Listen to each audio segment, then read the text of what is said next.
Akala ko may nakapasok ng magnanakaw dito sa bahay. Ikaw lang pala. Pasensya na po, Nay, kung tinakot ko kayo. Nakita ko kasi kayong pauwi na kaya pumasok na ako. Bala ko pa naman sana kayong gulatin. Buti hindi mo ginawa. Kundi mahahampas talaga kita nitong hawak ko na walis tingting.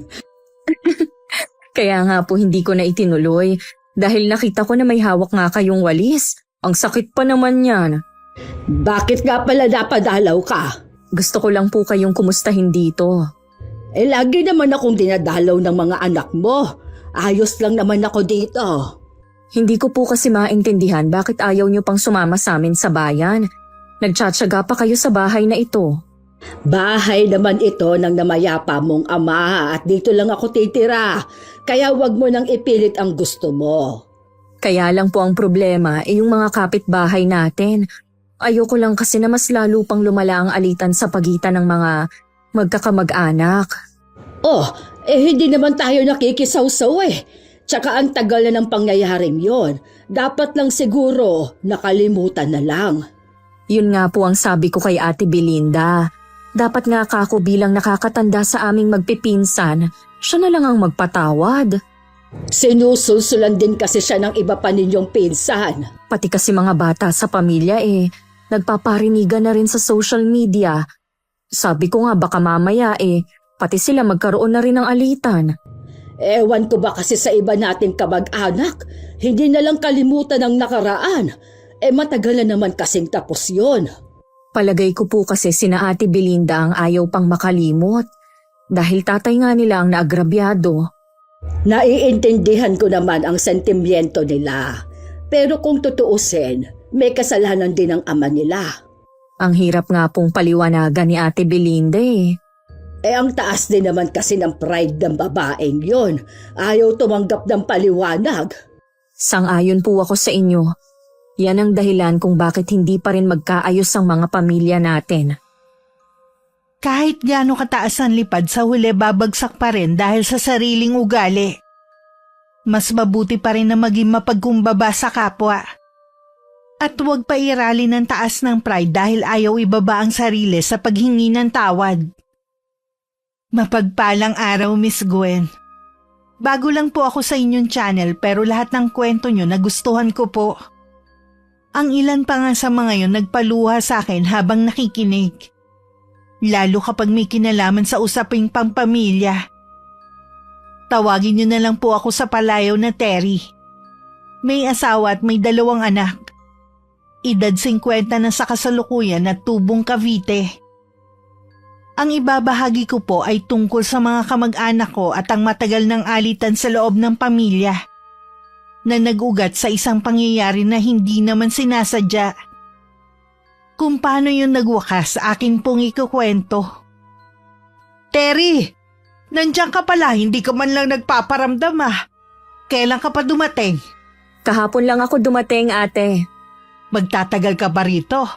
Oo, dito muna ako para masamahan ko si inay. O bakit? May sakit ba si Tia Carmen? Naku, wala. Malakas pa sa kalabaw si inay. Papasok na kasi ang mga anak ko sa kolehiyo. Kaya wala nang dadalaw kay inay. Magiging busy na sila Akala ko naman may nangyari na kay Chang, kaya ka biglang napadalaw. Kumusta na nga pala kayo dito? Ayos lang naman. Tamang-tama may handaan sa amin. Konting salo-salo lang naman. Tutal malapit naman tayo sa isa't isa. Imbitahin ko na rin kay ni Tia Carmen. Ano bang meron? Birthday lang ng asawa ko. Ilang taon na si Kuya Bogart? 60 na. Hindi halata Matikas pa rin kasi si Kuya Bogart at wala pang puting buhok. O paano? Pakisabi na lang kay Chang Huwag kayong mawawala sa Sabado sa Makalawa na yon. Oo, siguradong nandun lahat ng kamag-anak natin. Hindi lahat Kakampi lang namin ang inimbita ko. Dito nga sa compound natin kayo lang ni Tia Carmen. Bakit naman? Alam mo na, wala na kaming pakialam sa iba. Ate naman, hindi pa rin ba matapos-tapos ang issue na yan? Ang tagal na kasi niyan Masyado silang mayayabang. Akala mo kung sino.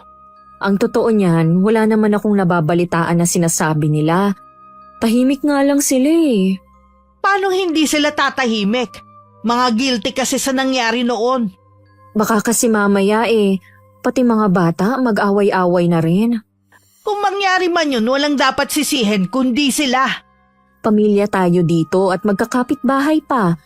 Hindi tama na tayo-tayo lang din ang nag-aaway. Sila ang nag-umpisa ng lahat eh. Huwag mo sanang kalilimutan yan. Sa pakikipag-usap ko kay Ate Belinda, napatunayan ko lang na hindi pa rin siya nagbabago. Naiiling na lang ako at nagdadalawang isip din kung pupunta ako sa kanila. Hanggat maaari kasi mas gusto kong gumitna sa away ng pamilya namin. Kaya lang inaalala ko naman baka isipin ng pinsan namin na kay Kuya Val ako kumakampi. Balak ko lang sanang samahan si Inay. Pero mukhang magkakaproblema pa yata ako sa pag-uwi ko dito sa amin. Nung hapon naman si Kuya Val ang nakakita sa akin habang nagwawalis ng mga tuyong dahon. Terry, ikaw nga. Mabuti umuwi ka ngayon. Kumusta na? Saan ka galing yan? Ayos lang naman kami. Galing ako sa trabaho eh. Sa awa ng Diyos, nakakaraos naman. Sino nga pala yung kasama mo dyan? Ako lang kuya. Kahapon lang din ako dumating. Pasensya na kayo kung hindi pa ako nakadalaw sa inyo ha. Inuuna ko kasi ang mga gawain dito sa bahay ni nanay. Magtatagal naman ako. Punta ka lang sa bahay para makapagkwentuhan naman tayo. Ang tagal na nating hindi nagkita eh. Ang dami nang nangyari. Oo nga daw, nabanggit nga ni inay. Uy, nasan nga pala si Tia Carmen? Nasa loob si inay. Pasok ka muna kuya. Sa ibang araw na lang. Sabi mo nga magtatagal ka rito sa atin eh. Hinihintay na rin kasi ako ng Ate Fe mo. Sahod ngayon, kaya kailangan ko munang maibigay ang pera ko. O sige, tatapusin ko lang din muna tong pagwawalis. Halos magkalapit lang ang bahay ni na Kuya Val sa bahay ng pinsan naming si Ate Belinda. Yun nga lang mas kita na medyo nakakaangat sa pamumuhay sila ate. Nakatapos din kasi ang mga anak niya at isa na lang ang nag-aaral. Kumpara sa mga anak ni na Kuya Val. Nagsimula ang alitan sa pagitan ng mga magulang nila na hanggang ngayon hindi pa rin natutuldukan. Narinig ko na parang may kausap ka kanina. Si Kuya Val po ang kausap ko kanina. Niyayaya ko nga po na pumasok muna pero tumanggi siya. Saka na lang daw. Napakasipag ng pinsan mong yon. Silang dalawang mag-asawa. Kaya lang, hindi talaga swerte sa buhay. Hindi katulad ni Belinda. Si Ate Belinda naman po kasi nakapag-abroad noong araw ang asawa kaya nakapagpundar. Nag-iisip nga ako kung pupunta sa kanila sa Sabado. Matagal na akong hindi pumupunta tuwing may handaan sa kanila. Puro kasi sila kayabangan. Kaya himala na inimbita ka niya. Hindi rin maganda ang kutob ko sa pagpunta doon. Kaya hindi na lang siguro ako pupunta. Pwede ka naman pumunta na ikaw lang para walang masabi. Sa totoo lang kasi, ayoko nang makisali pa sa kanila. Nay, handaan naman po yun. Palibasa kasi ngayon ka lang pupunta sa okasyon sa bahay ni na Belinda, kaya wala kang alam. Ano po ba ang mangyayari kung sakali? Puro paninira sa iba nating kamag-anak. Yung mga bisita naman, sige rin ang panggagatong. Ayoko ng ganoong usapan. Ganun palang ginagawa nila. Kaya nga ako umuwi dito para sana hindi na lumala ang alitan ng mga bata. Yun pala, mas matindi ang sa mga matatanda. Anong magagawa mo kung mismong mga magulang ang ayaw paawat? Minsan, ayoko na lang lumabas ng bahay para hindi ko na lang masaksihan ba ang nangyayaring iringan. Nag-ugat lang naman ang away ng pamilya, kina Tio Narciso at Tio Romulo. Sa mga magulang ni na Ate Belinda at Kuya Val, ang tagal na kasi hindi pa kalimutan. Ang pinsan mong si Belinda ang nagmamatigas. Sa lagay na yan, wala pa kayong pinapanigan ha? Pansin ko, puro pabor kay Kuya Val ang sinasabi ninyo eh. Dahil nakikita ko naman ang pagsisikap ni Val na makipag-ayos na kahit noon pa. Pero matigas pa sa bato si Belinda. Habang nandito po ako, Sisikapin kong magkabati na ang mga magkakamag-anak natin. Sana nga, bago man lang ako sumunod sa mga kapatid ko. Nay, bakit naman yan ang sinasabi ninyo? Doon na rin naman ako papunta. Para kapag nakita ko sila masabi ko sa kanilang nagkasundo na ang mga anak nila. Palagay ko po kaya tumatagal ang alitan dahil na lang sa pride at katayuan sa buhay. Nagugat kasi ang alitan ng pamilya dahil sa inuman. Magkakasama nun si Tio Narciso at Tio Romulo kasama ng ilang pinsan nila. Nagkainitan ng dalawa hanggang mauwi sa pananaksak ni Tio Narciso sa kapatid. Agad naman siyang sumuko, pero hindi na nakaligtas si Tio Romulo.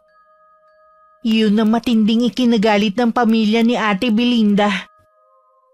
Napagbayaran naman ni Tio Narciso ang ginawa at humingi na rin ng tawad sa kanila. Pero hanggang sa mamatay siya, hindi niya nakuha ang pagpapatawad nila. Oh, pinsan, napadalaw ka. Pasok ka muna. Ako na ang nagdala ng langis na hinihingi ni Ate Fe. Ano bang nangyari sa anak ninyo? Kahapon pa kasi sumasakit ang tiyan. Sa tingin ko, baka may nakain kahapon sa eskwelahan. Mahilig din kasing bumili sa tabi-tabi hindi naman sa nagsusuplado ako, pero hindi naman kasi natin alam kung malinis ba ang pagkakaluto. Hindi naman marunong makinig sa nanay niya. Ganyan lagi ang bilin ko kinabaste. Ewan ko lang kung sinusunod ako dahil hindi ko naman nakikita. Hayang naman siya sa langis ng Lola Carmen niya baka bumuti na rin ang lagay. Nasaan nga pala ang anak mo? Natutulog siya ngayon dahil kagabi nga napuyat pati kami ng nanay niya. Sana bumuti na ang lagay ni Kay. Oo nga, ang hirap kasi kapag may sakit ang anak. Sinabi mo pa, kahit ba sabihin mong malalaki na ang mga yan. Mukhang gising na si Kay. Ibibigay ko muna ito kay Fe para maipahid niya na sa tiyan ng bata. Sumunod naman ako kay Kuya Val hanggang sa kwarto. Nakita ko nga na namimilipit sa sakit ang dalagitang si Kay. Habang inaalalayan siya ng nanay niya na maupo. Napansin kong namumutla na ang anak nila at nangingitim na rin ang labi. Kuya Val, Ate Fe, sa tingin ko kailangan nyo nang dalhin ang anak nyo sa ospital. Para kasing hindi na maganda ang lagay niya. Kagabi ko pa nga sana gustong dalhin si Kay sa ospital. Kaya nga lang, nag-aalala si Fe sa gastusin. Baka naman daw kasi mawala rin. Naubos kasi ang ipon namin, pambayad kay Ate Belinda. May utang kayo kay Ate Belinda? Nasira kasi ng panganay naming anak na si Maki yung bike ng anak nila. Para matigil na lang siya, binayaran na lang namin. Napapahiya na kasi ang mga bata sa kakaputak niya May pera pa naman ako dito, ipapahiram ko na lang. Ang importante madala si Kay sa ospital. Salamat, Terry, ha? Hindi talaga namin alam kung kanino palalapit Ihanda nyo na lang ang kakailanganing gamit. Ako nang tatawag ng tricycle sa labasan. Hindi na ako sumama sa paghahatid sa ospital. Paglingon ko, nakatayo sa di kalayuan si Ate Belinda. Nakangiti pa siya na parang natutuwa sa nangyayari. Nang mapansing nakatingin ako sa kanya, bigla siyang tumalikod at naglakad palayo. Pag-uwi sinabi ko kay Inay ang nangyayari kay Kay. Bumakas naman ang labis na pag-aalala rito. Hindi na talaga matapos-tapos ang pagsubok na dumarating sa kanila. Akala ko simpleng pagsakit lang ng tiyan. Sana naman hindi na food poison ang anak nila. Kumain daw kasi ng tinitinda sa labas ng eskwelahan. Dapat sumama ako kanina sa pagpunta sa bahay nila nang matignan ko rin ang apo ko. Pag uwi po nila, pwede nyo namang tignan si Kay. Sana naman bumuti na ang lagay ng bata. Naalala ko mamaya na pala ang okasyon kina Ate Belinda. Siguro, sasaglit lang ako tapos uuwi na rin. Wala po talaga ako sa mood Ikaw ang bahala. Sigurado po ba kayo na hindi pupunta? Inimbita rin kayo ni Ate Belinda Hindi na anak. Hindi na rin kasi ako sanay na lumalabas pa ng gabi. Lalo na't nag-uumpisa na rin lumabig ang panahon. Sumasakit na ang mga buto ko. Sige po, Ako na lang ang bahala magsabi kay Ate Belinda. Saktong hapunan na ako pumunta. Dahil ang plano ko pagkatapos kumain magpapaalam na rin ako. Marami na rin bisita noon at halos hindi ko kilala. Hinanap ko ang mga kamag-anak namin pero wala sila. Mukhang hindi sila inimbita. Pero pagpunta ko sa may kusina, naroon pala silang lahat. Kanya-kanyang toka sa pagliligpit. Tumulong na rin ako sa kanila habang nakikipagkwentuhan. Nang makita ako ni Ate Belinda, binati lang niya ako at wala namang sinabi. Ang plano ko tuloy na pag-uwi ng maaga ay hindi nasunod. Kinabukasan, nagising ako sa pagyugyug sa akin ni Inay. Iinat-inat pa akong bumangon. Bakit po, Nay? Galing kasi ako sa bahay ni Naval. Sabi ni AJ, nasa ospital pa daw ang mga magulang niya. Kung medyo malala nga po, hindi talaga sila palalabasin. Napanaginipan ko kasi si Kay kagabi. Hindi maganda ang kutob ko. Masyado lang po kayong nag-aalala, kaya napanaginipan yung apo nyo. Wala ka bang paniniwala sa kakayanan ko, ha? Ano po ang ibig niyong sabihin? Tawagan mo si Val. Tanungin mo ang kalagayan ng anak. Kung malabo ka mong resulta ng check-up, pauwiin na lang ka mo ang apo ko. Sige po, Nay. Tatawagan ko na po siya. Habang tinatawagan ko si Kuya Val, nakatingin ako kay Inay. Sobra talaga ang pag-aalala niya. Kapag ganun ang ikinikilos niya, may hindi magandang nangyayari. Kung gano'n naman pala, iuwi mo muna ang anak nyo. Yun ang bili ni Nanay. Dito na lang sa bahay kayo dumiretso. Sige, hintayin na lang namin kayo. Ano ang napag-usapan ninyo? Hanggang ngayon daw po, hindi pa rin bumubuti ang lagay ni Kay. Wala naman daw pong nakikitang sakit ang doktor na tumingin sa bata. Plano nga daw nilang ilipat sa ibang ospital. Wala lang pong available na ambulansya. Iuuwi na lang daw ba nila si Kay? Yun po ang sabi ko kay Kuya Val. Mabuti naman kung ganon. Ano kaya ang sakit ni Kay? Nakakapag-alala naman. Kung tama ang interpretasyon ko sa panaginip ko sa kanya, merong sumasalbahe sa kanya. Opo? Sino naman kaya? At bakit naman yun gagawin sa bata?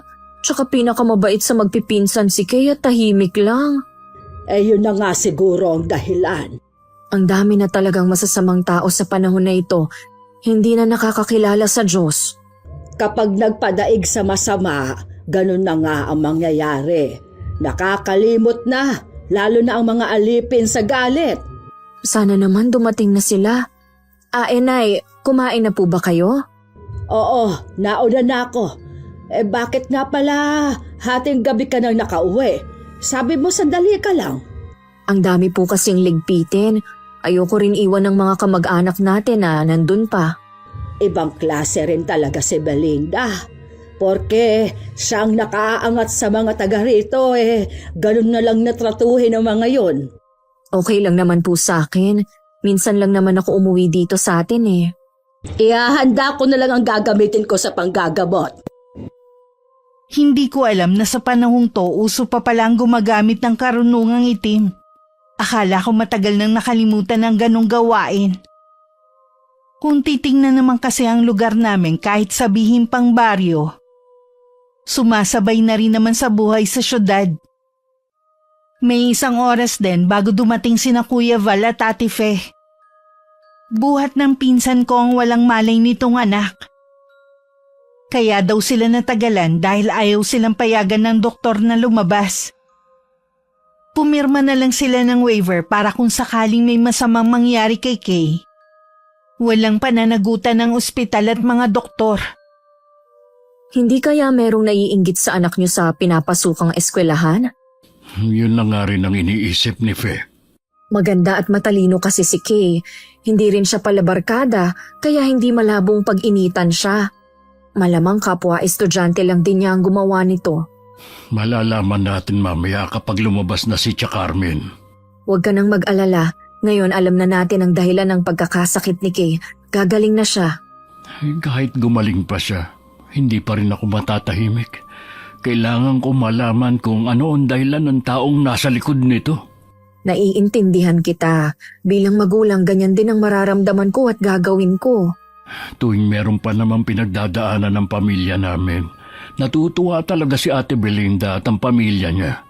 Naisip ko lang ito Bakit hindi nyo nalang ibenta ang bahay at lupa nyo? Magpakalayo-layo na lang kayo dito. Dito na kami tumanda at nasanay sa lugar na ito. Hindi namin kailangang umalis dahil hindi naman kami nagsisimula ng gulo. Alam ko naman yun. Kaya lang, sa inyo nag-umpisa ang alitan ng pamilya. Matagal nang pinagdusahan ni Papang ang krimen na hindi naman niya sinasadya. Hindi pa ba sapat yun? Ang problema nga, hindi pa rin matanggap ni Ate Belinda at ng mga kapatid niya ang nangyari. Tinatanong ko naman siya dati, naming magkakapatid, kung anong dapat naming gawin para tigilan na nila kami. Wala naman siyang sinasabi. Gusto lang talaga nila kaming nakikitang naghihirap sa paningin nila. Habang nandito ako, susubukan kong paliwanagan si Ate Belinda. Ay, salamat. Pasensya ka na kung naiipit ka sa nangyayari, ha? Sa inyo magkakapatid, bukod tanging ikaw lang ang walang kinakampihan. Ang mga kapatid mo, mas kampi kina Ate Belinda Ang tanging gusto ko lang naman, magkaayos-ayos na tayong lahat. Yun din ang gusto ni Inay bago man lang siya pumanaw. Wala akong ibang hiling kundi sana humaba pa ang buhay ng nanay mo. Pakiramdam ko kasi, kapag nawala siya, mas lalong lalaki ang alitan sa pamilyang to. Siya na lang kasi ang natitira sa magkakapatid at laging tagapamagitan kapag may away na nangyayari. Dahil nga dyan, kaya siguro gusto ng mamahinga ni Inay. Kaya nga napauwi din ako dito dahil sa mga sumbong ng mga anak ko. Lagi daw malungkot ang lola nila kapag nakakabalita na may nagsagutan na naman sa pamilya natin. Pati kasi mga pamangkin natin, nakikisawsaw na rin sa usapin. Umaabot na ang parinigan sa Facebook baka naman kumalat pa ang baho ng pamilya natin yan. Lagi ko naman pinagsasabihan ng anak ko na hanggat maaari, huwag nang patulan ang naririnig nila. Ang problema kasi, ang mga anak ni Ate Belinda, manang-mana sa nanay nila. Talaga palang si Ate Belinda ang punot dulo ng lahat. Siya ang ayaw pang tumigil. Ilang sandali pa lumabas na rin si Inay at naiwan pa rin si Ate Fe. Sabay pa kaming napatayo ni Kuya Val at mabilis na siyang pumasok sa loob ng kwarto kung nasa ng anak. Kumusta na po si Kay? Ayos na siya. Sabi nga ng ina parang nagdahilan lang. Mabuti na rin at naagapan dahil kung hindi, baka malala na siya bago kumagamot. Nalaman niyo po ba kung sino ang gumawa nito sa pamangkin ko? Sinabi ko kay Fe na dahil sa katandaan ko, humina na ang kapangyarihan ko. Kaya hindi ko na malaman kung sino ang kumulam sa anak niya. Ang mahalaga po maayos na ang lagay niya. Ayun na nga nagtatawanan na ang mag-anak. Maiwan na muna kita anak ha. Magpapahinga na lang muna ako. Sige po, Nay. Mukha nga pong pagod na kayo. Pumasok na rin ako sa loob ng kwarto. Bumalik na nga sa dating kulay ang balat ng dalagita maging ang labi nito. Nagpapasalamat talaga ako at ganun lang ang nangyari sa kanya.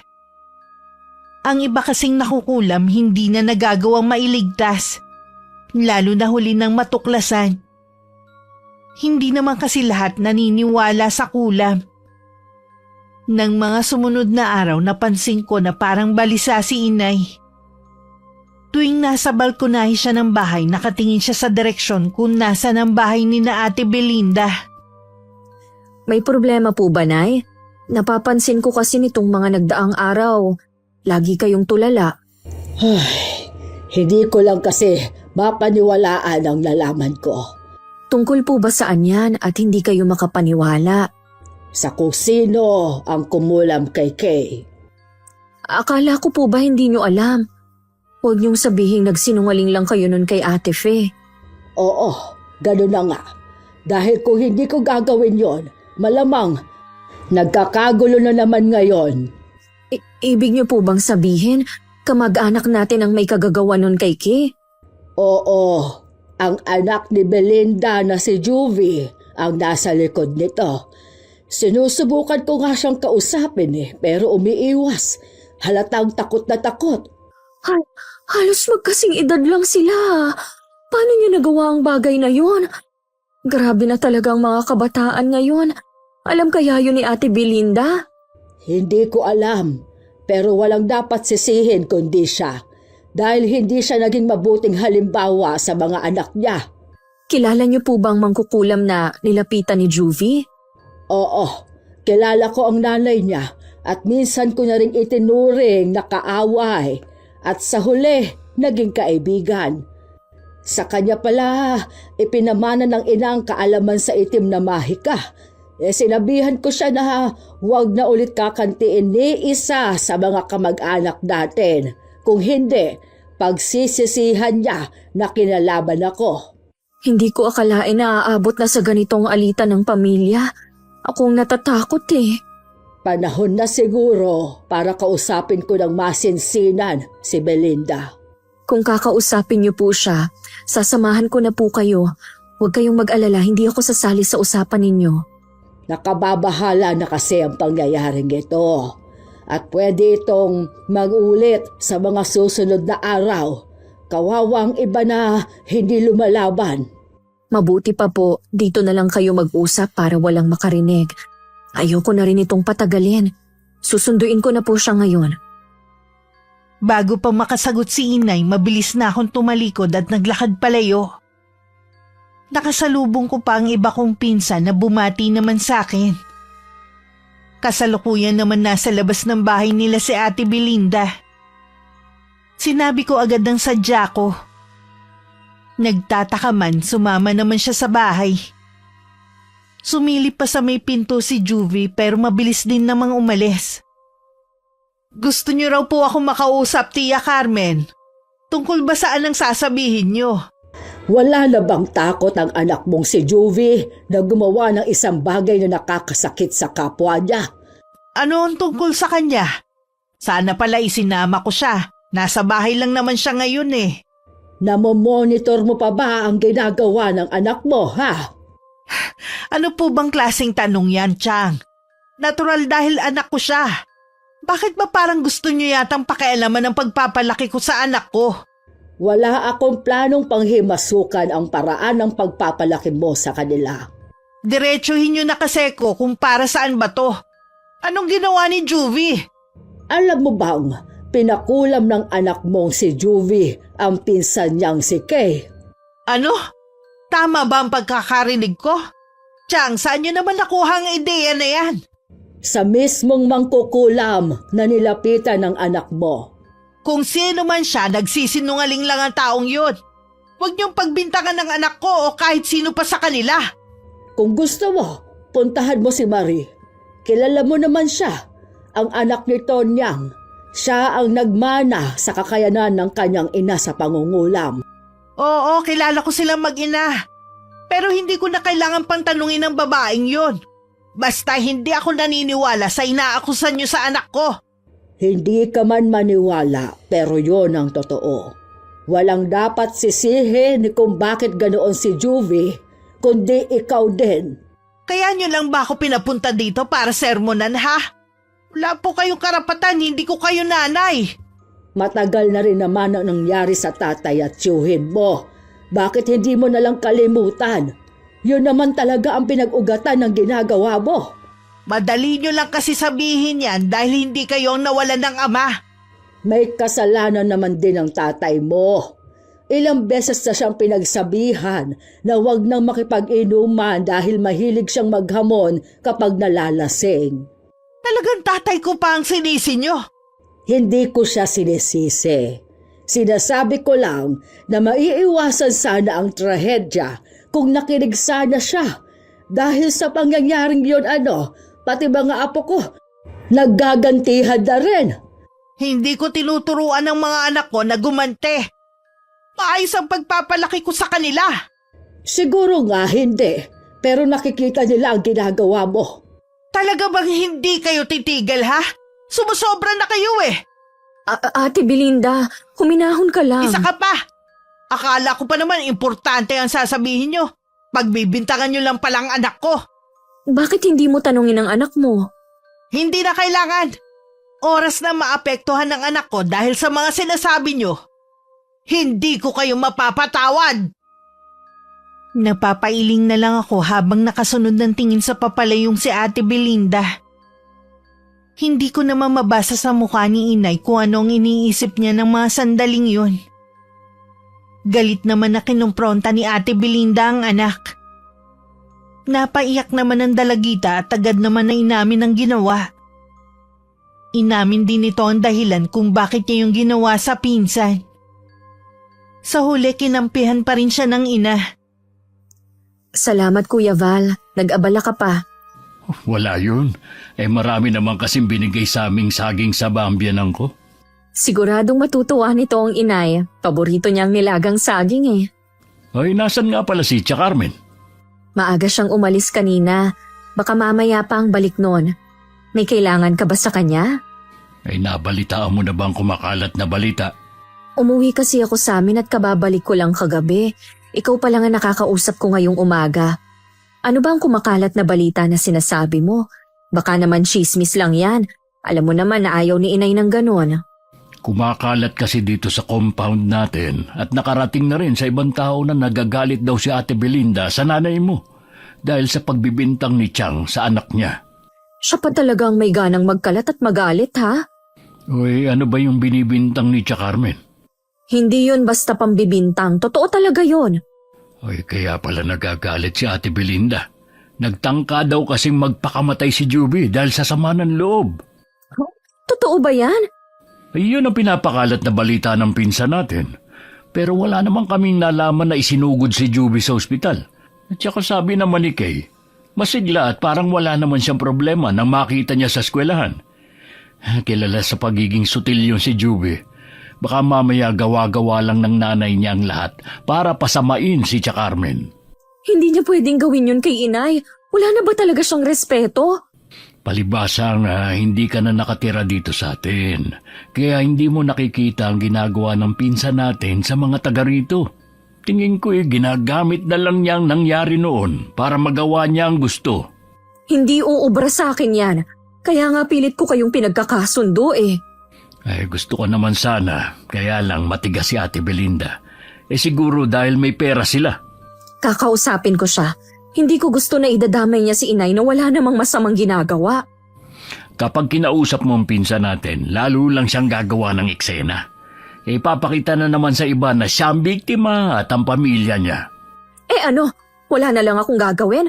Huwag niya akong igaya sa iba nating kamag-anak na mas piniling manahimik. Perwisyo ng ginagawa niya. Sa atin talagang magpipinsan, ikaw ang pinakamatapang. Kapag alam mong nasa tama ka, pinaglalaban mo talaga. Kung ano man ang plano mo, nandito lang ako para suportahan ka. Pagkatapos naming mag-usap ni Kuya Val, pinuntahan ko muna si Ate Belinda. Makailang beses muna akong kumatok bago niya ako pinagbuksan. Hindi niya ako pinapasok at sa labas lang kami nag-usap. Ano bang kailangan mo? May ginagawa kasi ko eh. Anong ipinagkakalat mo tungkol kay inay ha? Ayun ba? Totoo naman, di ba? Kung ano-anong ibinibintang nyo kay Juvie. Ayun tuloy, muntik nang magpakamatay ang anak ko. Gusto kong makausap si Juvie. Wala siya rito. Nasa kamag-anak siya ng ama niya at nagbabakasyon para makalimot. Noon, hindi ako naniniwala sa mga naririnig ko sa mga kamag-anak natin tungkol sa'yo. Pero ngayon, mukhang totoo naman ang sinasabi nila. Imbis na pag-ayusin mong mga taga rito, lalo mo pa silang pinag-aaway. Huwag mo sanang kalilimutan na pamilya ko ang agrabyado dahil sa nangyari noon. Matagal na namang tapos yan. Patay na nga lahat ng sangkot eh. Ultimo mga testigo nung gabing yon. Nagbayad na rin naman si Tio Narciso sa kasalanan na hindi naman talaga niya sinasadya. Bakit ba hindi mo nalang kalimutan? Palibhasa kasi kampi ka sa kabila. Kaya madali para sa'yo na sabihin yan. Wala akong kinakampihan. Hanggat maaari, gusto kong magkaayos na tayong lahat. Malabo na yung sinasabi mo. Lalo na sa ginawa niyong mag-ina. Dahil nagmamatigas ka, Tingin mo sa sarili mo ang taas mo na dahil mas higit kang nakalalamang sa mga taga rito. Talaga naman eh. Sa bahay pa lang, lamang na ako. Hindi permanente ang mga material na bagay. Kaming mga kaanak mo nandito lang lagi. Mas maaasahan kami kesa dyan sa ipinagmamalaki niyong yaman. Tigilan mo na nga ako. Umalis ka na. Wala akong panahong makinig sa'yo. Nakikiusap ako na tigilan mo na ang nanay ko. Matanda na siya para idawit mo. Sana kasi tumahimik na lang siya at hindi na nakialam. Ano? Gusto mong manahimik na lang si nanay sa ginawa ni Juvie? Hindi siya konsentidora na katulad mo. Ano? Huwag mo nga akong matawag-tawag na konsentidora. Mabuti akong ina. Naibibigay ko sa mga anak ko ang lahat ng kailangan nila. Maging mga luho na hindi nyo kayang ibigay sa mga anak nyo. Eh di ikaw na ang pinakamabuting ina. Totoo naman ah. Bakit hindi ka nalang bumalik sa inyo? Di ba ayaw mo naman tumira dito sa atin? Dahil lang kay inay kaya ako nandito. Kung ako lang ang masusunod, ayoko dito dahil sa mga katulad mong kamag-anak. Eh di umalis ka, isama mo ang nanay mo. Akala mo yata hindi malaking kawalan ng inay kapag umalis siya dito. Baka nakakalimutan mo, may malaking papel siyang ginagampanan dito. Wala nang may kailangan sa kanya. Marami na magagaling na doktor ngayon. Sila ang mas kailangan ng mga taong nagkakasakit. Alam naman natin na hindi lahat ng sakit kayang gamutin ng doktor. Sana hindi dumating sa punto na kakailanganin mo si inay. Baka kasi hindi na siya pwede nun. Hindi ko akalaing aabot kami sa matinding pagtatalo ni Ate Belinda. Wala naman ako naramdamang pagsisisi sa puso ko dahil sa ginawa ko. Alam ko naman kasi na tama lang ang ginawa ko. Hindi ako pwedeng manahimik lang kung sangkot na si inay sa ginagawa niya. Inaasahan ko rin naman na lalaki pa ang gulo sa pagitan namin. Ang mga anak mo ba ang kausap mo? Opo, Nay. Nagsusumbong po si Baste na nagpaparinig si Juvie sa Facebook. Sino naman ang pinaparinggan ni Juvie? Ang mga anak ko po. Alam naman daw nila na patungkol sa kanila ang post dahil ako lang naman ang sumugod sa bahay nila nung isang araw. Iba na talaga ang nagagawa ng cellphone sa mga kabataan ngayon. Sino ba kasi ang nag-imbento niyan? Si nanay talaga. Nasisi pa ang nag-imbento. Nasa tao pa rin naman kasi kung paano siya magiging responsable sa mga ginagawa niya. Katulad ni Juvie, halatang hindi man lang pinag-isipan ang ginawa. Sabihin mo sa mga anak mo, huwag na lang kamo pansinin. Ganon na nga po ang sinabi ko para hindi na lumaki ang gulo. Kilala naman nila ang pinsan nilang si Juvie na hindi rin nagpapatalo katulad ng nanay niya. Hindi pa kita nakakausap sa pagsugod mo sa bahay ni Belinda. Akala ko ba gusto mong magkaayos na ang pamilya natin? Bakit ikaw mismo ang gumagawa ng bagay na lalong magpapagalit sa pinsan mo? Tama lang po ang ginawa ko. Pati kayong nananahimik sinasali niya. At sa palagay ko, hindi na maaayos ang pamilyang to hanggat makitid ang utak ni Ate Belinda. Iba kasi ang nagagawa ng pera. Tingin nila, superior na sila at laging tama. Akala yata nila hindi mauubos ang pera nila. Wala naman silang ibang pinagkukunan ngayon. Wala na namang trabaho ang asawa niya. Balang araw, maiisip din niya na mas mahalaga pa rin ang pamilya kaysa sa anumang material na bagay. Kapag nangyari yon, wala na tayong pakialam sa kanya. Nasasabi mo lang yan dahil galit ka. Alam ko naman na maawain ka. Napuno na rin po ako, tsaka alam ko po na hindi rin titigil si Ate Belinda sa ginagawa niya. Lagi naman akong nakahanda. Mukhang hindi na yata matutupad ang pangarap ko na magkasundo ang pamilya natin. Nalulungkot din ako pero si Ate Belinda kasi ang problema. Sabi nga ng ibang pinsan namin mahilig pa siyang mag-recruit ng mga kakampi sa kanya. Nang mga sumunod na araw, napansin kong hindi na rin ako pinapansin ng iba naming kamag-anak na dati nakakausap ko. Meron na akong ideya kung bakit. Pinagkibit-balikat ko na lang ang bagay na yun. Ganun talaga ang gawain ng pinsan nating yun. Nasanay na nga lang kami sa kanya. Matagal na pala kayong nagtitiis sa pag-uugali niya. Pero bilib din ako Mahaba pa rin ang pasensya nyo. Muntik-muntikan ko na rin nga masugod siya sa kanila eh. Lagi ko lang inaalala mag-iina ko. Paano kaya kung makahanap ng katapat niya si Ate Belinda? Baka magbago na siya pag nagkataon. Wala bang naikakwentong mga anak mo sa'yo? Tungkol ba sa mga post ni Juby? Ang sabi ko lang sa mga anak ko, huwag na lang pansinin. Naaawa din naman ako kay Juvie. Kung nagagabayan sana siya ng mga magulang niya, hindi naman siya lalaki ng ganyan eh. Namamana rin kasi ang ugali. Nakuha niya ang pagiging suplado ng ama at pagiging palaban naman ng nanay niya. Na kahit wala na sa tamang katwiran pinaglalaban pa rin. Tama nga si Inay.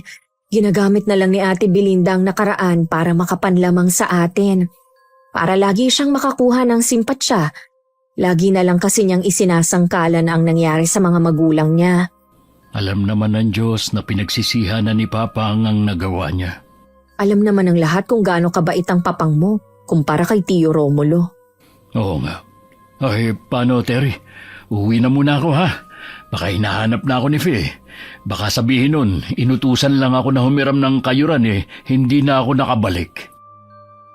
Lingid pala sa amin ni Kuya Val, nakita kami ni Juvie na magkausap.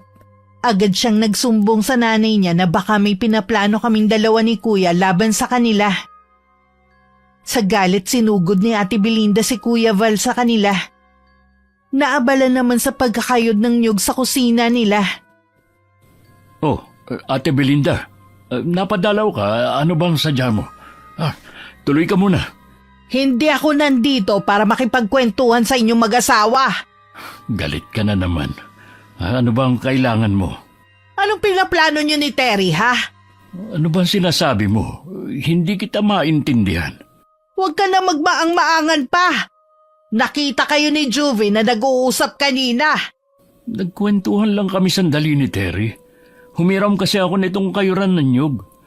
Tsaka anong pakialam mo kung mag-usap man kami? Wala namang masama doon Masama. Dahil alam ko meron kayong pinaplano laban sa akin at sa pamilya ko. Wala kaming pinaplano laban sa inyo. Sinungaling! Kilala kita. Gaya ng ama mo, utak kriminal ka rin. Sumusobra ka na talaga. Wala kang karapatan na basta na lang pupunta sa pamamahay namin at pagsasalitaan ako ng hindi maganda. Bakit nasasaktan ka? Totoo naman kasi. Binabalaan kita, Val. Baka matulad ka sa tatay mo. Hindi mangyayari sa akin ang nangyari kay tatay dahil wala naman akong ginagawang masama at wala rin akong pinaplano. Itinatanggi mo pa may nakakita nga sa inyo. Nakita lang kami ng anak mo pero hindi naman niya narinig ang pinag-uusapan namin ni Terry. Hindi na kailangan marinig ng anak ko ang masamang plano nyo. Sapat na ang makita niya kayo. Wala talagang pinagkaiba sa'yo ang anak mo no? Manang-mana siya sa'yo. Ay, ang mabuti pa umalis ka na rito. Nakakaabala ka lang. Akala mo naman gustong-gusto kong tumagal sa bahay nyo. Yun lang naman ang gusto kong sabihin sa'yo. Napakayabang talaga dahil may pera lang sila. May mga GC din ang magpipinsan kung sino lang ang magkakasundo. Kabilang na doon ang dalawa kong anak. Dahil sa pagpapaiwas ko sa kanila kay Juvie, nabanggit ko sa kanila ang ginawa nito kay Kay. Dahil sa lumalalang away ng pamilya, sinabi ng anak kong si Baste sa mga pinsan ng bagay na yun. Bilang babala sa kanila. Dahil nga mga bata pa, sa pag-aakalang kailangan din nila yun sabihin sa mga magulang nila, ipinaalam nila ang bagay na yun. Hindi nagtagal kumalat ang balitang yun hanggang makarating na rin kay Kuya Val. Hindi tuloy ako makapagsalita habang kaharap niya kami ni Nanay. Ang pananahimik niyo magpapatunay na totoo nga ang balita. Hindi lang yun gawa-gawa. Bakit niyo kailangang ilihim? Ayoko na kasing lumaki pa ang gulo. Kinausap ko na rin si Belinda sa ginawa ng anak niya. Malamang pinagtakpan pa niya at ipinagtanggol ang anak niya. Normal lang na ipagtanggol ang anak niya. Pero hindi normal sa isang dalagitang katulad niya na ipakulam ang anak ko. Wala namang ginagawa sa kanya si Kea. Sa tingin ko kasi kuya, naiimpluwensyahan lang siya ng nanay niya. Alam kong nakakagalit pero intindihin mo pa rin ang bata. Hindi niya alam ang ginagawa niya. Hindi niya talaga malalaman na mali ang ginagawa niya dahil sa konsentidora niyang nanay. Sana lang Kuya Val, huwag mo nang isipin ang gumante. Marami na akong pinalampas na ginawa ni Ate Belinda. Bakit pati anak ko kailangan nilang gawan ng masama? Lalo lang gugulo ang pamilya natin kung puro galit ang paiiralin. Dahil ba sa tatay ko nakapatay sa ama niya? Kailangan ako na lang lagi ang magparaya. Kami na mga anak ko. Halos ayaw namin ng asawa ko na madapuan ang lamok ang mga anak namin. Lahat ng pag-iingat mula noon hanggang ngayon, ginagawa namin ni Fe. Tapos si Joby, ipapakulam lang niya ang anak ko ng walang dahilan. Hindi na ako mananahimik lang. Kuya Val, sandali! Huwag ka munang umalis! Hayaan mo na lang siya. Sigurado po na susugod yun kina Ate Belinda. Baka kung anong mangyari. Kahit naman sumugod siya, wala naman ang pamilya ng pinsan mo doon. Kahapon pa sila umalis. Sabi ng tiya Odette mo, ilang araw daw mawawala. Ay, bakit ba lalong lumala ang sitwasyon? Gusto ko lang naman na magkaayos-ayos na ang pamilya natin. Hindi mo kontrolado ang mangyayari. Kahit ano kasi ang plano natin, kung hindi naman yun ang kaloob ng Panginoon, wala tayong magagawa. Natatakot po ako sa pwedeng gawin ni Kuya Val. Mas nag-aalala ako sa kanya. Mabait kasi si Val gaya ng ama niya. Alam mo naman ang kasabihan sa mga taong mababait. Kapag napuno, ay matinding magalit. Paliliwanagan ko rin siya baka sakaling kumalma at makinig. Hindi ko akalain na si Val din pala ang makakatapat ni Belinda. Hindi po pwede na maghintay na lang tayo. Baka maulit ang nangyari noon. Kung sakali man, yun talaga ang nakatadhana na mangyari. Kung magsalita naman po kayo, Nay, parang hindi kayo nag-aalala. Buong buhay ko, wala na akong ginawa kundi ang mag-alala sa away ng pamilya natin. Kaya lang, Nay, kung wala tayong gagawin, ang mga bata sa pamilya ang maaapektuhan ng husto. Ilang beses na rin akong gumitna, pero hindi naman nila ako pinakikinggan. Ngayon pa kaya na matanda na ako at ilang panahon na lang ang nalalabi sa mundong ito. Kung ano man ang magiging pag-uugali ng lahat ng mga apo ko, mga magulang nila ang responsable doon. Ako naman hindi nag-aalala sa mga apo ko sa iyo dahil lumaki silang mababait at masusunurin, maging sa mga kapatid mo. Siguro nga wala na akong magagawa pa para pigilan ang pwedeng mangyari. Walang ibang dapat sisihin kundi si Ate Belinda lang din. Nakita naman kasi namin ang kagustuhan ni Kuya Val na makipag-ayos sa kanya pero siya ang ayaw. 4 na araw din bago bumalik ang pamilya ni Ate Belinda. Kasalukuyan nilang pinapasok ang mga gamit nila nang dumating si Kuya Val. At nahablot niya ang pamangkin namin si Juvie. Bago pa ako makalapit at mapigilan to, nasampal na niya ang pamangkin namin. Lahat kami sandaling natigilan. Nang tumakbo papasok ng bahay ang dalagitan, nun lang parang natauhan si Ate Belinda. Bakit mo sinampal ang anak ko? Hayop ka talaga! Pareho kayo ng ama mo! Kulang pa nga yung kung tutuusin. Dapat sa anak mo, pinapadugo ang bibig. Ano bang ginawa ng anak ko sa'yo, ha? Alam mo ang ginawa ng anak mo? Wala kayong kasing sama. Akala niyo ba, hindi ko malalaman na pinakulam ng anak mo si Kay? Naniwala ka naman sa taong nagsabi sa'yo niyan. Ito ba, Terry, ang gusto mo mangyari? Ang magkagulo kami, ha? Huwag mo nang itanggi. Mismo ngang kumulam kay Kay ang umamin sa akin. Kahit na! Wala ka pa rin karapatang saktan ng anak ko! Magbabayad ka sa ginawa mo! Mabubulok ka sa kulungan! Sige, paabuti mo doon. Hindi ako natatakot. Sa ginawa niyo sa anak ko, mas gugustuhin ko na lang na maging masama. Kung panig sa inyo ang batas, sa ibang paraan ako maniningil. Nasisiraan ka na talaga ng ulo! Tama na! Pag-usapan na lang natin to sa maayos na paraan. Hindi na maaayos to. Sinagad na ng babaeng to ang bait ko. Gusto pala niya ng ganong laban Sige, ibibigay ko. Humanda ka kapag dumating ang asawa ko. Tingnan ko lang kung hindi ka niya patayin sa bugbog at sa kulungan ka rin babagsak. Hindi na yan uubra sa akin. Mas matakot ka sa pwede kong gawin. Kahit pa ulit-ulit mo kong saktan at insultuhin, wala kang naririnig mula sa akin.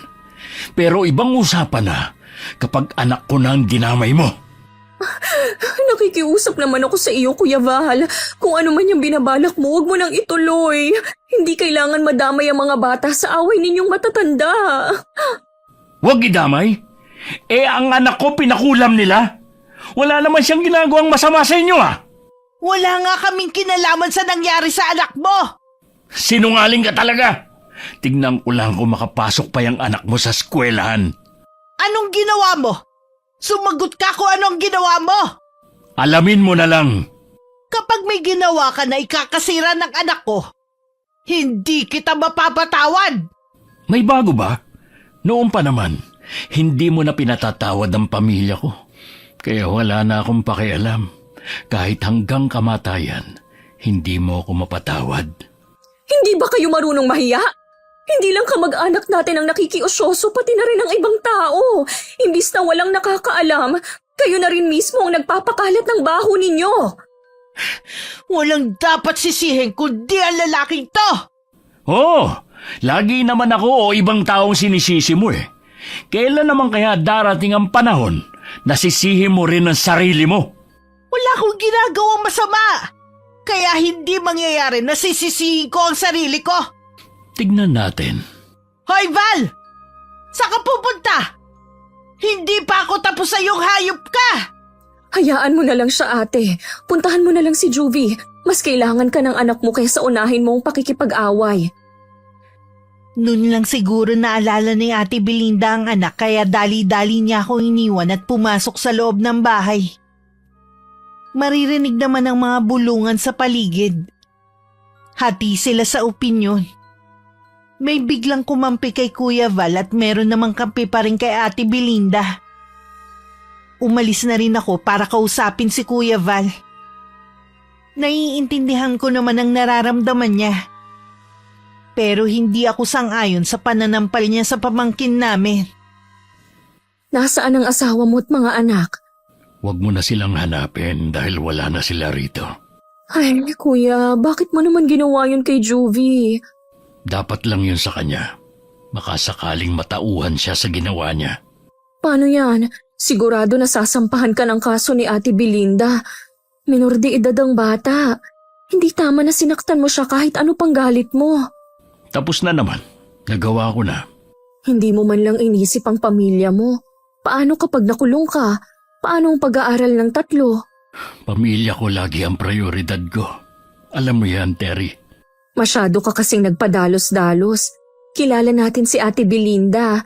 Hindi yun papayag na hindi siya makakaganti sa'yo. Alam ko naman yun Pinaghandaan ko na naman ang lahat. Kung meron kaming maitutulong ni nanay, magsabi ka lang. Alam ko naman na maaasahan ko kayo ni Tia Carmen. Pero ayokong pati kayong madamay pa sa ginawa ko. Pamilya tayo. Sino pa bang magdadamayan kundi tayo-tayo lang din? Salamat, pinsan. Hayaan mo. Kapag nangailangan ako ng tulong, ikaw ang una kong lalapitan. Wala akong kamalay-malay na yun na pala ang huling sandali na makakausap ko si Kuya Val. May plano na pala silang magpakalayo-layo ng pamilya niya para magawa ang balak na paghihiganti sa pinsan namin.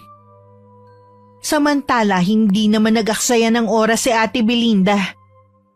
Kasama ang anak at asawa, pumunta sila sa presinto para maghain ng reklamo laban kay Kuya Val.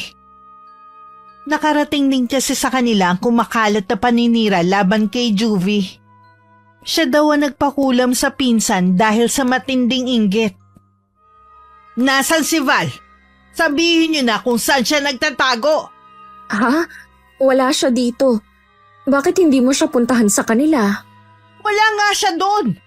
Lahat sila ng pamilya niya naglahong parang bula. Alam kong alam mo kung nasan sila.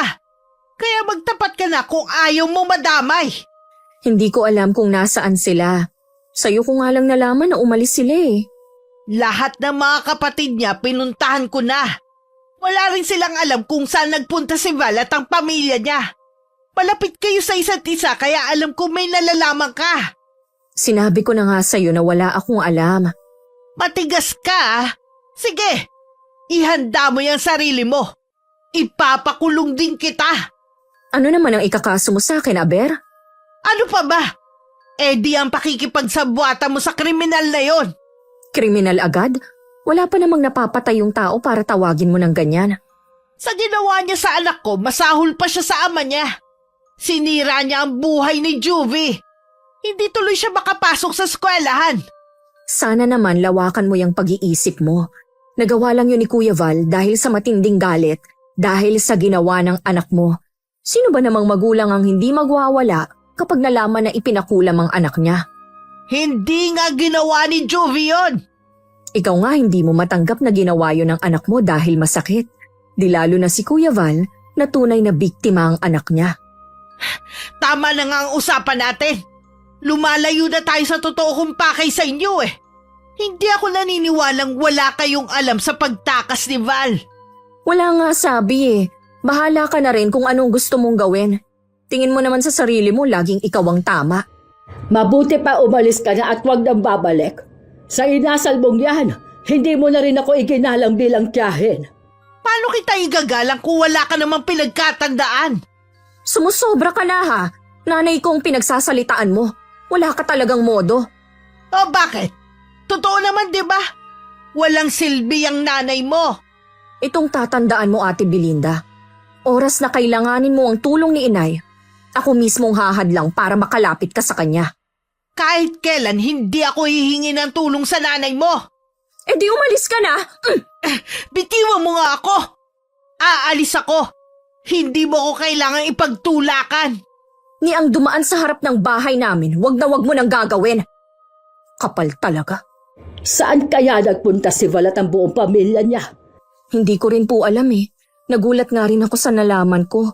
Wala man lang siyang pahiwatig sa balak niya nung huli kaming nag-usap. Tama lang siguro ang ginawa niya. Ni isa sa mga pamilya niya kasi ay hindi sasantuhin ni Belinda. Bakit kaya may mga taong sila na nga ang nakasakit? Sila pa rin ang galit at may gana pang gumanti. Lumipas ang mga araw at linggo na wala namang pulis na dumadating sa bahay. Sabi ng pinsan ko, hindi naman daw tinuloy ni Ate Belinda ang pagsasampa ng reklamo. Hindi na rin daw lumalabas ang pamangkin naming si Juvie dahil sa kahihiyan. Kay nanay ko nga lang nalaman na malubha na palang sakit ng asawa ni Ate Belinda. Ilang araw na raw tong naglalagi sa ospital. Yun po siguro ang dahilan kung bakit hindi na nagsampa ng kaso si Ate Belinda. Mahati pa nga naman ang oras niya sa pag-iintindi sa kaso at pag-aasikaso sa ospital sa asawa. Marahil nga. Sabi pa, mukhang hindi na raw magtatagal ang buhay nito dahil tinatanggihan na ng katawan ng gamot. Bakit ang bilis naman yata? Okay pa naman siya nung birthday niya eh. Ganon talaga ang buhay. Siguro, inabuso rin niya ang katawan noon kaya naniningil na. Kaya lagi kong bilin sa asawa ko, tigilan na ang sobrang pag-inom. Hindi rin ka ako maganda sa katawan. Meron pa akong sasabihin sa'yo. Hindi ko alam kung gaano katotoo. Alam mo naman ang mga chismis dito sa atin. Lagi nang may dagdag bawas. Ano po ba yun? Wala na daw pera ang Ate Belinda mo. Nangihingi na daw kasi ng tulong sa iba nating kaanak. Eto na nga ba ang sinasabi ko? Ang bilis talaga ng karma. Siguro karma na nga. Sa dami kasi ng ginawa niyang masama eh.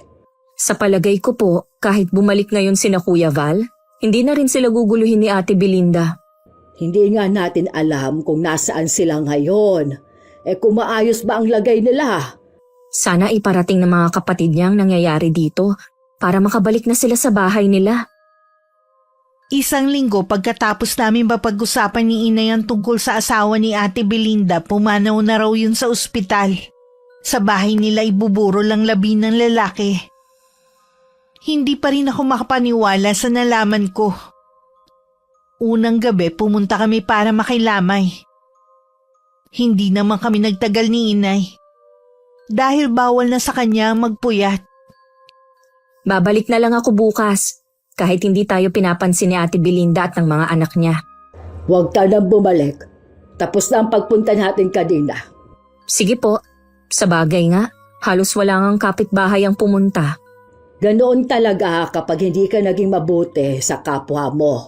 Kaya ayaw na kitang pabalikin dahil nakikiramay ka na nga, hindi ka man lang pansinin. Masakit yun para sa akin. Dala lang po siguro ng pagluluksa ni Ate Belinda. Wala pa siya sa wisyo para makipag-usap. Bakit naman sa iba sumasagot siya? Siguro nga, galit pa rin siya. Hanggang sa burol ng asawa niya mataas pa rin ang tingin niya sa sarili. Kung hindi niya tayo kailangan sa mga sandaling ito, edi wag na rin natin siyang damayan sa mga susunod. Huli na rin po yun. Napagod na rin ako sa kanya. Kailangan ko na sigurong tanggapin na hindi na maaayos ang pamilyang to. Pamilya mo na lang ang intindihin mo. Hayaan mo na ang ibang bagay. Kahit sa araw ng libing, hindi na rin kami sumama. Nakarating sa amin ni inay na puro kamag-anak lang ng asawa ng pinsan ko ang sumama. Ni isa sa mga taga rito, wala man lang naglaan ng oras para makipaglibing. Umuwi din muna ako sa amin para asikasuhin ng pamilya ko. Pag uwi ko sa bahay ni inay, ganun na lang ang gulat ko sa taong nadatnan ko. Kuya Val, ikaw nga! Ako nga, bumalik na kami ng pamilya ko. Yun din kasi ang gusto ng mga kapatid ko eh. Saan ba kayo naglagi? Sa kabilang barangay lang naman, sa kaanak ng asawa ko. Siguro nabalitaan mo nang nangyari kay Ate Belinda. Hindi lang yun ang nalaman ko. Wala na raw silang pera. Wala na siyang kapangyarihan. Hanggang ngayon ba galit ka pa rin sa kanya? Oo, at wala akong balak na makipagbati sa kanya. Sana isa sa inyong matutong magpakumbaba para matapos na ang gulo ng pamilya. Wala kang aasahan sa akin. Nang malaman ko ang ginawa ni Juvie sa anak ko, pinutol ko na ang pagiging magkamag-anak namin. Sana maintindihan niyo ako ni Tia Carmen. Oo naman, iho. Nasa iyo pa rin ang pagpapasya. Minsan pupunta ako sa inyo para makipagkwentuhan sa inyo ni Ate Fe. Sa totoo lang, mula nang umalis kayo, wala na akong makausap na matino dito. Nasa bahay lang naman ang asawa ko. Anumang oras pwede mo siyang puntahan. Natutuwa ako at nakabalik na kayo. Ihanda nyo na lang ang mga sarili ninyo. Sigurado na hindi pa rin kayo titigilan ni Belinda. Oo, wag na nga lang niyang aasahan na katulad pa rin ako ng dati, na tinatanggap lang lahat ng masasakit na salita mula sa kanya. Mula nung pumanaw ang asawa, bihira na lang lumabas si Ate Belinda. Pero nang malaman niyang bumalik na si Kuya at ang pamilya nito, mabilis siyang nagtungo ron para kumprontahin ito. Ha! Tama nga ang nakarating sa aking balita. Bumalik na kayo. Babalik talaga kami dahil nandito ang bahay namin. Akala mo siguro nakalimutan ko na ang ginawa mo dahil nagluluksa pa kami, no? Kung wala ka pa rin kapaguran, bahala ka. Ituloy mo lang ang plano mo. Hindi ako papayag na hindi mo pagbayaran ng ginawa mo. Hindi porke wala nang asawa ko eh. Wala na akong kapangyarihan na ipakulong ka. Gawin mo na lang. Puro ka salita eh. Ang yabang mo ah. Sino bang pinagmamalaki mo ngayon, ha? Wala. Napagod na lang siguro ako sa walang katapusan na makikipagtalo sa'yo. Hanggat nabubuhay ako, hindi ako mapapagod. Ay, nasa iyo naman yan. Pero oras na mangailangan ka ng tulong, hindi na kami mag-aaksaya ng panahon. Kahit kailan hindi ko kakailanganin ng tulong mo. Huwag ka lagi magsalita ng tapos. Huwag mo rin hahayaan na mag-isa ang mga anak mo sa labas ng bahay nyo. Dahil kung anong ginawa mo kay Juvie, gagawin ko rin sa kanila. Wala ka na talagang kinatatakutan kahit ang karma. Ikaw ang matakot sa karma. Dahil sa mga kasalanan na ginawa mo at ng ama mo. Naghintay naman si Kuya Val sa aksyon na gagawin ng pinsan namin. Pero lumipas lang ang ilang linggo, wala naman itong ginagawang hakbang. Nakikita naman namin ang mga anak ni Ate Belinda pero madalas umiiwas ang mga yon. Para bang takot na takot. Mula nang mamatay ang ama nila, Parang nawalan na ng buhay ang bahay nila. Patuloy naman kami sa ginagawa namin sa araw-araw. Minsan may handaan kina Kuya Val dahil kaarawan ng panganay nitong anak. Lahat imbitado maliban kay Ate Belinda. Bumabahanon ng pagkain at inumin. Lahat masaya. Maaga pa naman nun pero galit na sumugod si Ate Belinda. Hindi pa ba tapos ang okasyon na to, ha? Nakakastorbo na kayo sa amin eh. Para kayo walang kapitbahay. Wala naman kaming ginagawa. Nagkakatuwaan lang ang mga bisita. Hindi nga kami nagrenta ng videoke para hindi kami makaabala eh. Masaya lang kami nagkukwentuhan dito. Ang lalakas nga ng boses nyo. Hindi kami makapagpahinga dahil sa inyo. Kapag kayong may okasyon at maingay, wala kayong naririnig na reklamo sa amin. Ngayon lang naman ako naghanda. Hindi ba pwede na bigayan tayo? Eh bakit naman kita pagbibigyan, ha? Sa laki ng atraso mo sa pamilya ko, wala kang karapatang magsaya pati ang pamilya mo. Naririnig ka ng mga bisita. Huwag mo naman sanang pakita ang sama ng ugali mo. Ha? Ako pa pala ang masama, ha? Alam naman nila kung anong ginawa ng tatay mo. Kaya alam nila kung sino ang masama sa atin. Ate Belinda, pakiusap naman. Umuwi ka na. Nakakahiya sa mga bisita. Lalo na sa mga bisita ng may birthday. Baka isipin nila ganito pala dito sa atin. Bigayan na lang kayo ni Kuya Val. Isa ka pa! Akala ko pa naman sa aking kakampi. Inibita pa naman kita sa kaarawan ng asawa ko. Hoy kayo! Magsiuwi na kayo, ha? Tapos na ang party! Grabe talaga siya. Masama ang loob niyan dahil bukod tanging siya lang ang hindi imbitado. Ituloy na natin ang pagsasaya. Total wala na naman si Ate Belinda. Hindi na pinansin ng mga bisita ang nangyari. Tuloy lang sila sa pagkain at masayang kwentuhan. Samantalang nagingit-ngit naman ang kalooban ni Ate Belinda habang nakasilip sa bintana. Hindi siya makapaniwalang parang bumaliktad na ang mga pangyayari. Alam niya kasing hindi na nila mararanasan ng ganong handaan. Hirap na rin kasi sila kung saan kukuha ng pagkain. Mula kasi nung mamatay ang asawa niya, lumabas na rin ang tunay na kulay ng mga bayaw at hipag niya.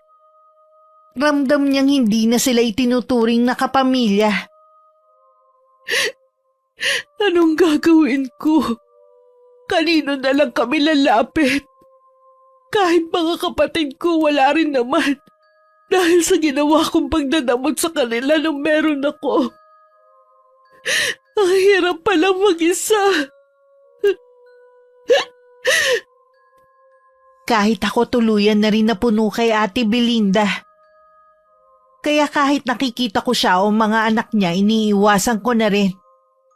Nawalan na ako ng amor. Nag-focus na lang ako sa pamilya ko at sa maliit kong negosyo online.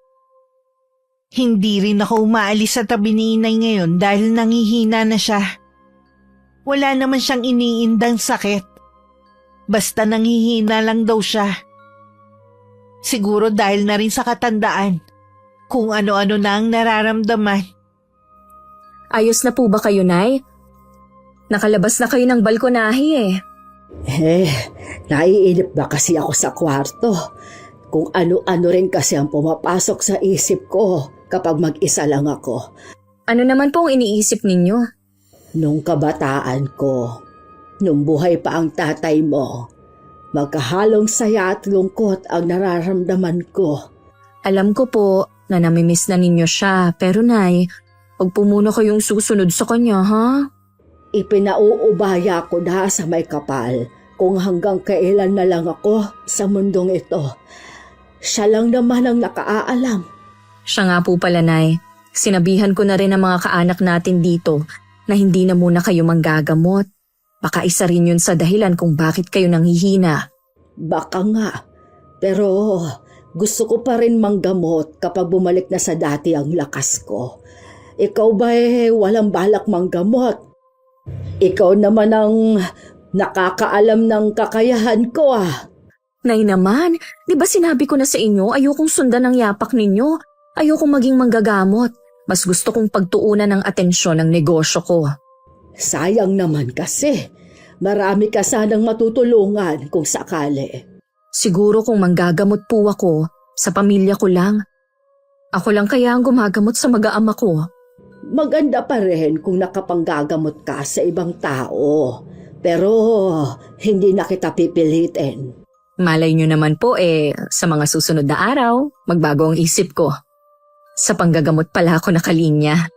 Sa inyong magkakapatid, ikaw lang ang nakamana ng panggagamot ko. Sana nga magbago ang isip mo. Mas marami ka pang matutulungan kaysa sa pagnenegosyo mo. Matagal na rin kaming hindi nagkikita ni Kuya Val kaya naisip kong dalawin sila mag-asawa. Pero pagpunta ko, saradong-sarado yun. Uuwi na sana ako nang may magsalita sa likuran ko. Paglingon ko si Ate Belinda pala. Hindi ko maitago ang pagkabigla ko dahil sa ayos niya.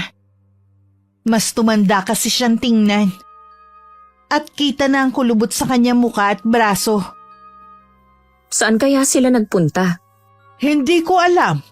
Mula nang bumalik sila, wala na silang ginawang mag-anak kundi umalis. Pag-uwi ang daming dala. Hindi naman nakakapagtaka. Pareho namang may trabaho ang dalawang anak ni Kuya Val. Sa pagkakaalam ko rin, sila na ang nagpapaaral sa kapatid nila. Siguro nga. Halatang naiinggit sila sa amin kaya ginagaya ang ginagawa namin nung buhay pa ang asawa ko. Hindi porke nagagawa na rin nila ang mga dating hindi nila nagagawa, naiinggit na sila sa inyo. Palibhasa kasi hindi mo ganun kakilala ang mga yan. Kilala ko silang mabait at marunong makisama sa kapwa. Kaya hindi nakakapagtaka na biyayaan sila ng swerte. Ngayon lang yan, makikita mo maglalaho din ang swerte nila. Mukhang ikaw ang naiinggit Bakit naman ako maiinggit sa anak ng kriminal ha? Mag-iingat ka sana sa mga binibitiwan mong salita. Baka bumalik yun sa'yo. Hindi yan mangyayari. Lagi namang ganyan ang sinasabi mo Maiwan na nga kita, ayoko nang makipagtalo sa'yo. Teka lang Terry, may itatanong pa ako sa'yo. Ano yon? Nanggagamot pa ba si Tia Carmen ha? Ilang araw na kasing masama ang pakiramdam ni Juvie Ang gawin mo, dalhin mo na siya sa doktor. Hindi na kasi nanggagamot si inay. Ganun ba? Kasi kung hindi na dadala sa gamot, baka may impeksyon ng anak mo. Baka kailangan ng reseta ng doktor. Wala kasi siyang iniinom na gamot Ha? Walang iniinom na gamot? Huwag mong sabihin wala kang pambili ng gamot ng anak mo. Uuwi na ako. Baka hinahanap na ako ng anak ko Mukhang naghihirap na nga silang mag-iina. Bago ko umuwi, nagtanong-tanong muna ako sa mga kamag-anak namin. Doon ko nakumpirma na ultimo pagkain nila sa araw-araw inuutang na lang ni Ate Belinda. Yun nga lang, imbis na magpakumbaba, mataas pa rin daw to. At sinusumbat sa kanila yung mga panahong iniimbita sila tuwing may okasyon sa bahay nila. Nakausap mo ba sila mag-asawa? Wala po sila kanina May pinuntahan silang mag-anak. Bakit natagalan kang bumalik? Nakausap ko po kasi si Ate Belinda. Tapos nagtanong na rin ako sa iba nating kamag-anak. Ano naman ang nalaman mo? Ayun, ultimo pala pang saing nila sa araw-araw hirap pang mag-iina. May sakit pa ngayon si Juvie, wala sigurong pampacheck up.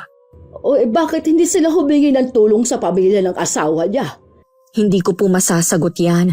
Sa ugali kasi ng asawa niya nung nabubuhay pa, baka ganun din ang pamilya.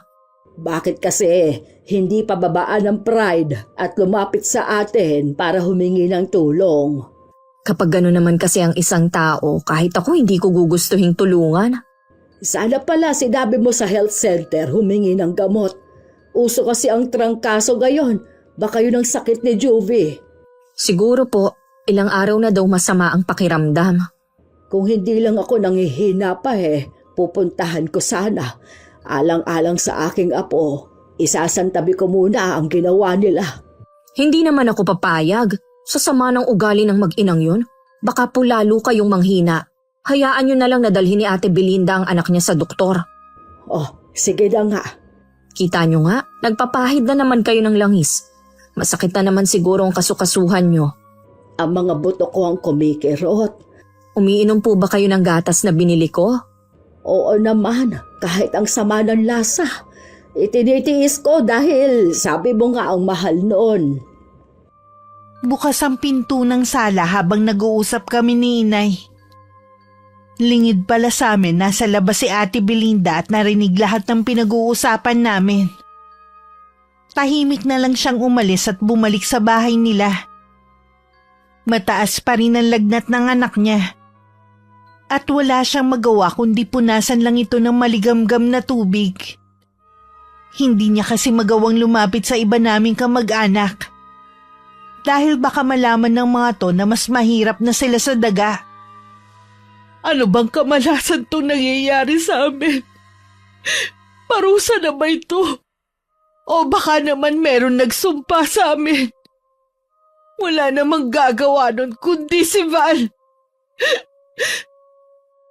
Nang sumunod na araw, nalaman na lang namin na sinugod sa ospital si Juvie. Hating gabi daw yon.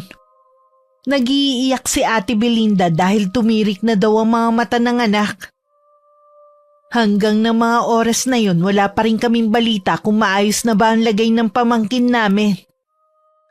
Ngayon mararamdaman niya ang takot naming mag-asawa nung ma-ospital si Kay. Huwag mong sabihing natutuwa ka pa sa nangyayari. Hindi naman sa ganon. Pero mabuti na rin na bumalik sa kanila ang nangyayari. Sana magsilbing aral yun sa kanila. Sana naman gumaling na si Juvie. Pag uwi niya, sana magbago na rin siya. Hindi na ako umaasa. Nagmana yun sa nanay niya. Si Ate Belinda tumarating. Ate, sandali. Kukumustahin ko lang sana si Juvie. Ayos na siya. Ligtas na sa anumang kapahamakan. Ano nga pala yung nasa balat mo? Parang mga paso. Nung nagkita tayo, wala naman yan Hindi ko alam Basta na lang tutumubo sa balat ko. Sobrang kate at mahapdi. Hindi nga ako pinapatulog Nandun ka na rin lang sa ospital. Hindi ka pa nagpa-check up. Ginawa ko na yan pero nakakapagtaka na hindi nila nakikita. Parang ako lang ang nakakakita at saka ikaw. Ha? Hindi kita maintindihan. Hindi pangkaraniwan ang sakit ko sa balat. Nasisiguro ko na meron nagbigay sa akin nito. Parang kulam? Ganun na nga. Gusto siguro akong parusahan ng gumawa nito sa akin. Baka naman hindi. Subukan mo na magpatingin sa ibang doktor. Hindi na kailangan. Sigurado naman ako na may kumukulam sa akin O sige, kailangan ko pa kasing bumalik ng ospital May kukunin lang ako sa bahay na gamit. Sige te. Kahit nasa ganun na siyang kalagayan, hindi pa rin ako makaramdam ng awa. Magtapat ka nga Kuya Val. Ikaw ba ang nagpakulam kay Ate Belinda? Ginantihan mo rin siya? Hindi ko alam ang sinasabi mo. Bakit hindi ka makatingin ng diretso sa akin? Isa lang ang masasabi ko. Kung ano man ang pinagdadaanan niya, bumalik lang sa kanya ang mga ginawa niya. Para mo na rin inamin na ikaw nga ang nagpakulam sa kanya. Ang mabuti pa, uuwi na rin ako. Huwag kang umiwas, Kuya Val! Tuloy-tuloy lang na umalis si Kuya Val at hindi na pinansin ang pagtawag ko sa kanya. Napapahagod naman ako sa batok. Pakiramdam ko kasi biglang nangapal yun. Paglingon ko, nakatayo pala si nanay sa may bintana. Hindi ko rin mabasa kung ano ang iniisip niya. Ganun yata kapag manggagamot. Kayang itago ang emosyon para hindi malaman ng iba. Nakita ko nga si Belinda. May kumukulam nga sa kanya. Si Kuya Val po ba? Oo, wala nang iba. Masyado na siyang nabulag ng kanyang galit. Ano po ang gagawin natin? Naalala ko tuloy yung mga binitiwan kong salita noon. Kaya nga hindi tama na nagsasalita tayo ng tapos. Hindi nyo naman po siya magagamot dahil sa kalagayan nyo. Ang tanging makapagpapagaling sa kanya ay ang magpakumbaba siya at humingi ng tawad kay Val. Sa taas ng pride ni Ate Belinda, Hindi ko alam kung gagawin nga niya yun. Kung hindi siya naaawa sa sarili niya, sana sa mga anak na lang niya. Susubukan ko po siyang kausapin. Ikaw din, alisin mo ang galit niya sa puso mo. Ang itago mo riyan ay kabutihan para pagdating ng araw, maluwag kang makakatulong sa kapwa mo. Nang malaman kong nakauwi na ang mag-ina, dumalaw ako sa kanila. Kung dati si Juvie ang nakaratay, ngayon si Ate Belinda naman ang nakahiga sa kama. Madilim sa kwarto. Dahil ayaw daw nito ng liwanag sa labas. Mahapdi daw sa mga mata. Sinabi ko naman ang pakay ko pero nagmamatigas siya. Hindi ko na tuloy napigilan na mapabulala sa galit. Wala ka ba talagang pakialam sa mga anak mo? Wala kang pagmamahal o malasakit man lang sa kanila, ha? Paano kapag nawala ka? Hindi mo man lang ba naisip na pwede silang maging pulubi sa lansangan? Gusto mo ba yon, ha? Hindi ko to sinasabi para takutin ka. Ito talaga ang mangyayari sa kanila. Maliligaw sila ng landas. Walang magulang na gugustuhin yun mangyari sa kanilang mga anak. Tandaan mo sana, ate, walang pwedeng magmahal sa kanila katulad ng pagmamahal nating mga ina. Tama ka. Naging makasarili nga ako. Hindi ko magawang ibaba ang sarili ko. Naging sobrang taas ang tingin ko sa sarili ko. Akala ko lahat ng tao luluhod at susunod sa mga ipinapagawa ko. Nagkamali ako. Hindi pa naman huli ang lahat. Pwede ka pang magbago, alang-alang sa mga anak mo. Gawin mo para sa kanila. Tulungan mo ko. Pupuntahan ko si Val. Kung kinakailangan, luluhod ako sa harapan niya. Ang laki ng kasalanan ko sa kanya. Sa kanilang lahat. Hindi na kailangan. Nandito na ako. Val, mapapatawad mo ba ako? Kanina, kinausap din ako ng asawa ko. Nalinawan ako sa mga sinabi niya sa akin.